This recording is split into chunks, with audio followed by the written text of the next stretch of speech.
ప్రియమైన దేవుని బిడ్డలారా, ఒక త్రిత్వవాది నన్ను ఇలా ప్రశ్నించడం జరిగింది.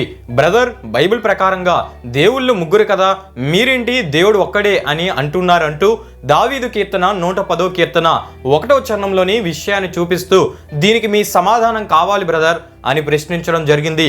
అయితే ప్రియమైన దేవుని బిడ్డలారా, దీనికి సమాధానం మనం తెలుసుకోవాలంటే ముందుగా చరణ భాగాన్ని మనం చదువుకోవాలి.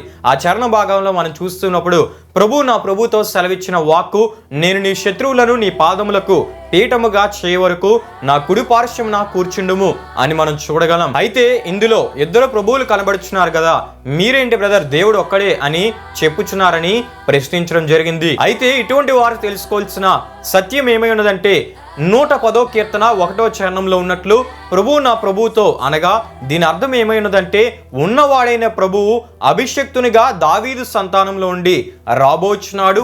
అంతేకాకుండా అభిషక్తునిగా దావీదు సంతానంలో ఉండి రాబోచున్న ప్రభువు దావీదు కన్నా ఎన్నో రెట్లు గొప్పవాడై ఉండడమే కాకుండా దావీదుకి ప్రభువులందరికీ మనుషులందరికీ ప్రభువుగా ఉండబోటను ఈ సందర్భం మనకు తెలియజేస్తూ ఉంది. గనుకనే అపోస్తలుడైన పౌలు గారు కొరింథీయులకు రాసిన మొదటి పత్రిక 8వ అధ్యాయం 6వ వచనంలో మనకు దేవుడు ఒక్కడే, ఆయన నుండి సమస్తము కలిగెను, మనకు ప్రభువు ఒక్కడే, ఆయన యేసుక్రీస్తు, ఆయన ద్వారా సమస్తము కలిగెను, మనం ఆయన ద్వారా కలిగిన వారమని రాసి తెలియపరచుటను మనం చూడగలం. ఈ విషయాలను బట్టి ఇద్దరు సృష్టికర్తలని దీని అర్థము కాదు.